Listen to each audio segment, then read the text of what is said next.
तुम्हें पता है ना, अचार में घी नहीं तेल डाला जाता है। अब तो ये जहर बन गया, सब सत्यानाश कर दिया तुमने।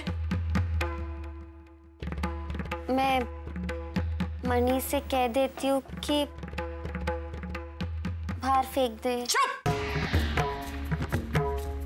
तुम्हारा दिमाग खराब हो गया? तुम्हारा ध्यान कहाँ है गोपी? काकी जी, क्या बात है? सब ठीक तो है ना? ये क्या हो गया? मणि, कोई बात नहीं, मैं आ गई हूं ना, मैं सब ठीक कर दूंगी। काकी जी, आप चिंता मत कीजिए।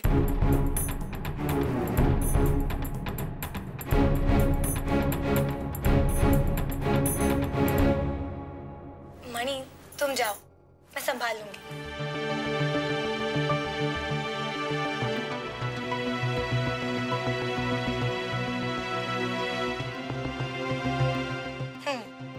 अब बता, क्या करना है? और इसमें खराबी क्या है? अच्छा, ये जो बटर है इसे निकालना है क्या? ये घी है। हाँ, पता है। तुम ज्यादा होशियार मत समझो अपने आप को, समझी ना? चल अब मेरी मदद कर। हाँ? मेरा सामान कहाँ गया? हाँ?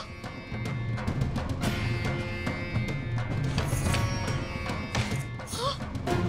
अरे सुनो, वहाँ मेरा सामान रखा था, कहाँ गया? सामान सब गाड़ी में। राजू, हाँ जी, ये सारा सामान नीचे रख दो। ठीक है। आप निकलने वाली है ना? जी? मम्मी, ये आपका सामान, आप जा रहे हो और मुझे बताया तक नहीं? उर्मिला बहन, ये गलत किया आपने।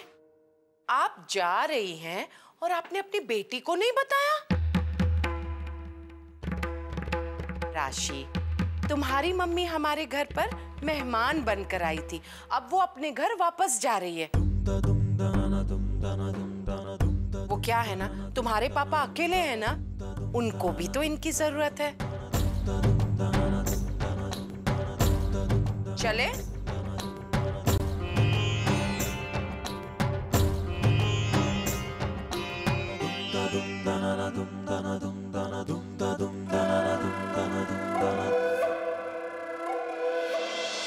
मम्मी, ये सब उस कागड़ी मोदी का किरा धरा है, वही आपको यहाँ से निकालना चाहती है।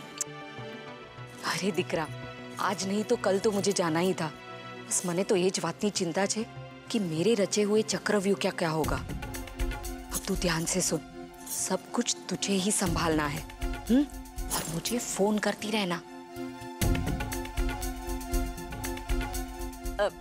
चलो हेतल बेन, जय श्री कृष्ण।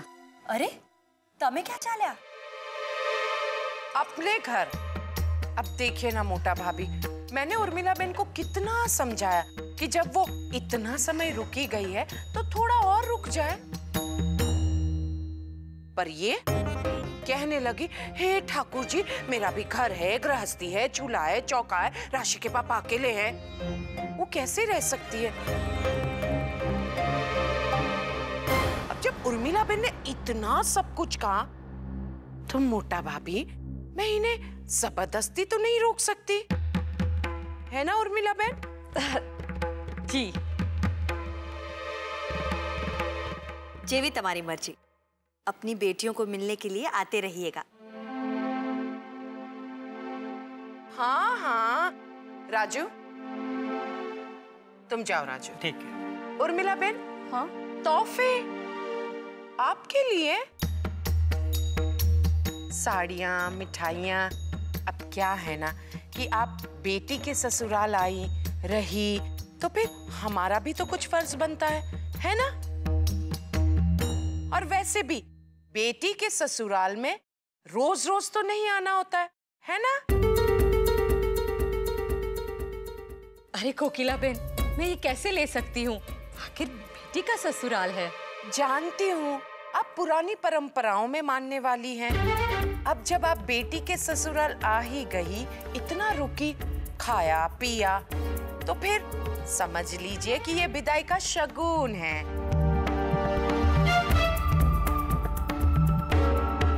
अरे भुलकनी छू हूं।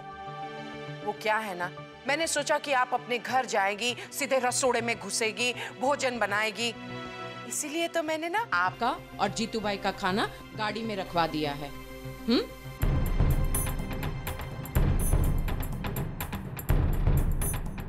जय श्री कृष्ण। जय श्री कृष्ण।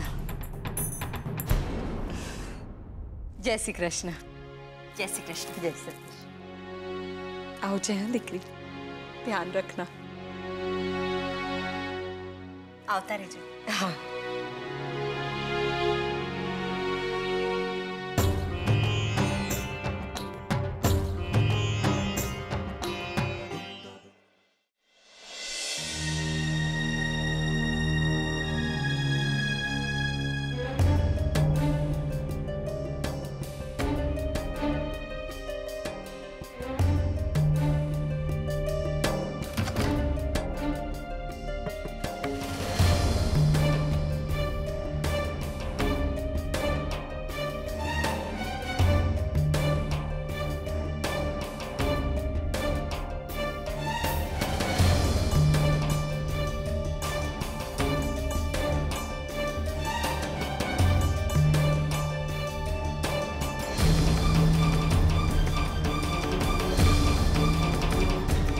कहा था ना तुमसे कि मेरी किसी भी चीज को हाथ मत लगाना। जी वो मुझे अपनी चादर और तकिया लेनी थी, मैं सब वापस से जमा दूंगी।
राशिबेन,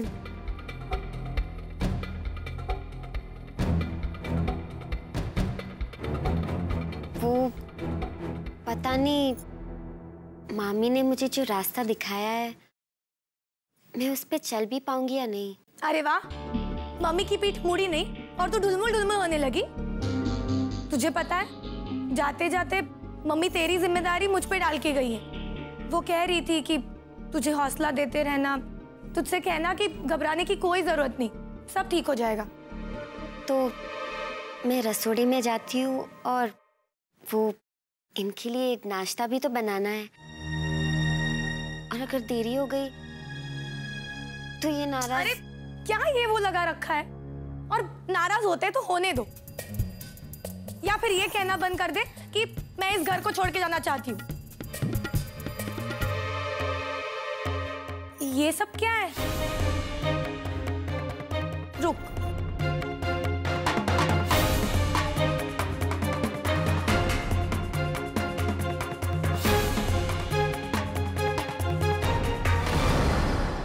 अब सुन, तू थोड़ी देर यहाँ ही रुक, मैं नीचे जाऊंगी, फिर तू आना, और मैंने जैसे कहा है वैसे ही करना।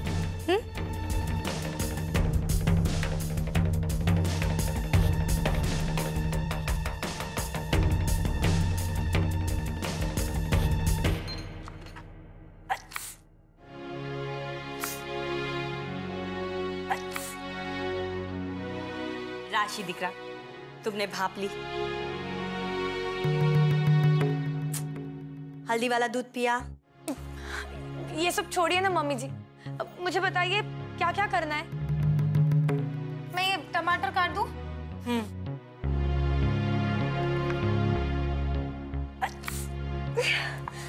तुम्हें इतना जुकाम हो कैसे गया? कहाँ लगी है इतनी सर्दी तुम्हें?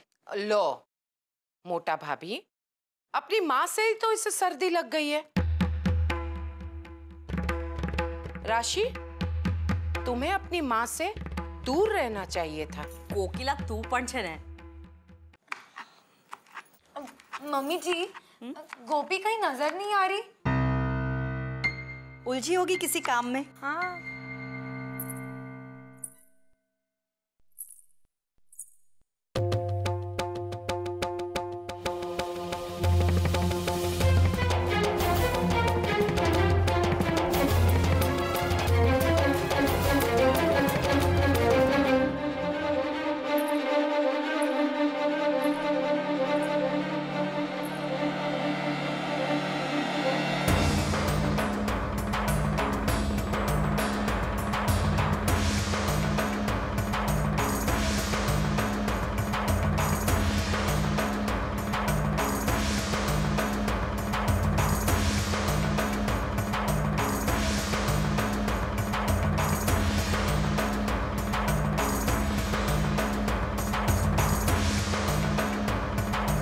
गोपी, ये क्या है?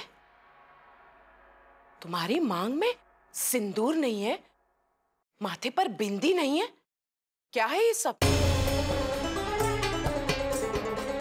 मैं तुमसे कुछ पूछ रही हूं। जवाब दो, जवाब दो गोपी बहू। क्यों थे? मुंह में जबान नहीं है तुम्हारी? हाँ? जवाब क्यों नहीं दे रही है? गूंगी हो गई है? कोकिला शांत हो जा, बच्ची है, गलती हो गई उससे। मोटा भाभी, मेरी बहू को गलत हवा मत दीजिए। सुन रही है ना आप? और वैसे भी सुहागन की मांग में सिंदूर होना क्या मायने रखता है, ये आप अच्छी तरह से जानती है ना? हाँ कोकिला, पर तो मेरी बहू को समझाने की बजाय आप मुझे शांत होने के लिए कह रही हैं।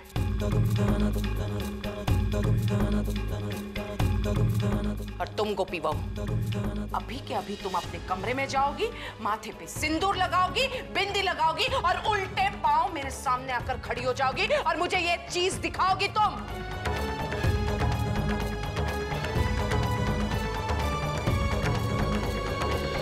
गोपी, तुमने ऐसा क्यों किया?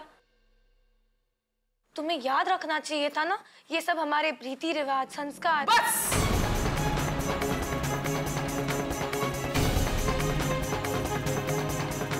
तुम चुप रहो राशि, खास करके तब जब तुम्हें इस बारे में कुछ भी नहीं पता।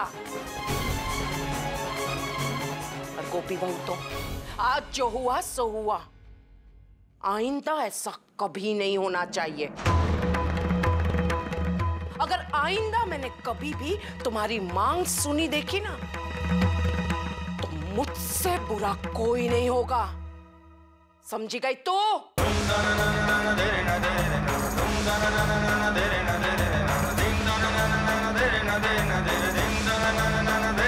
जाओ।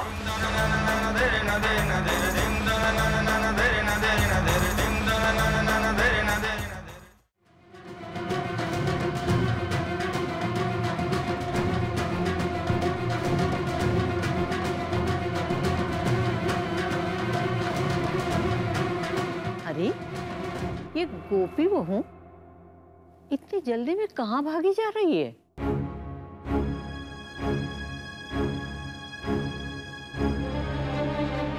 ये तो अभी तक यही है। अगर सिंदूर नहीं लगाया तो माँ जी।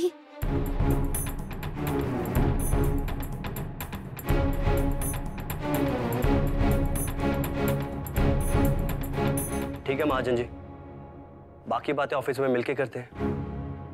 बाय।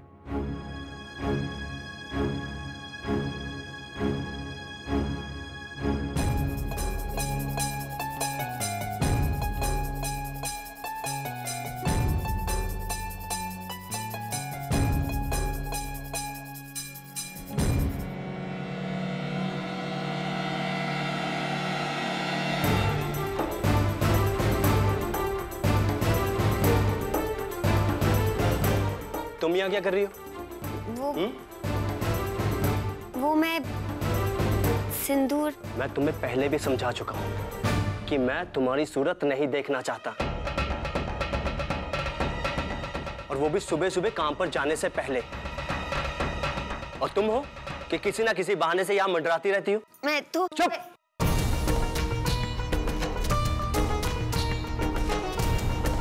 एक बार फिर से सुन लो और गांठ बांध लो। रोज सुबह मेरी आंख खुलने से पहले तुम ये कमरा छोड़ दोगी, और वापस तभी आना जब मैं रात को सो जाऊं, समझे? ये एक बात दोबारा से समझाना पड़ेगा।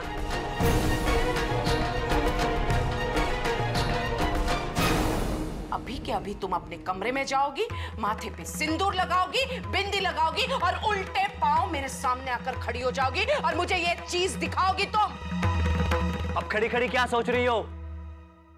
जो भी करना बाद में, मुझे 5 मिनट चाहिए ताकि मैं अच्छे से ऑफिस के लिए तैयार हो सकूं।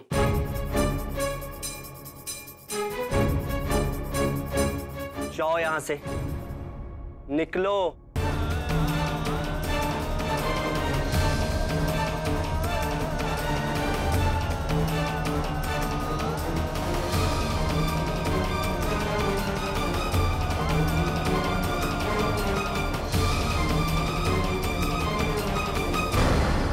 अरे गोपी बहू, क्यों आई हो?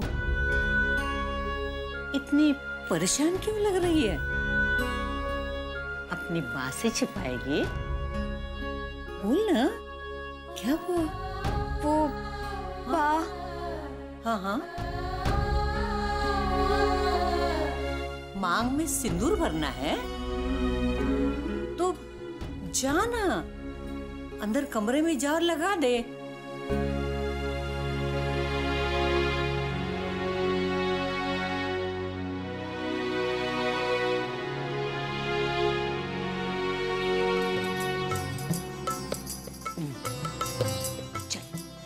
लेकिन बाब, मैं कहती हूँ ना, चुपचाप मेरे साथ चल। चल,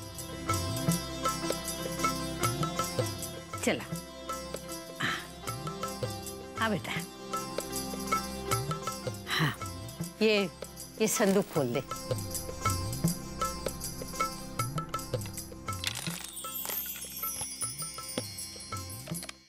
जरा ये बक्सा खोल देना।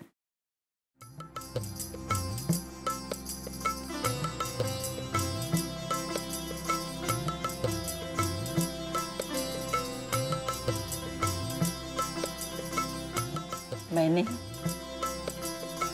इसे यादगार के रूप में अपने पास रखा है। कितनी बार सोचा किसी बहू को दे दूं, पर कुछ याद आती और हर बार मुझे ऐसा करने से रोक देती। पर लगता है इस पर तेरा ही नाम लिखा है। अब तू ही इसे अपने पास रख।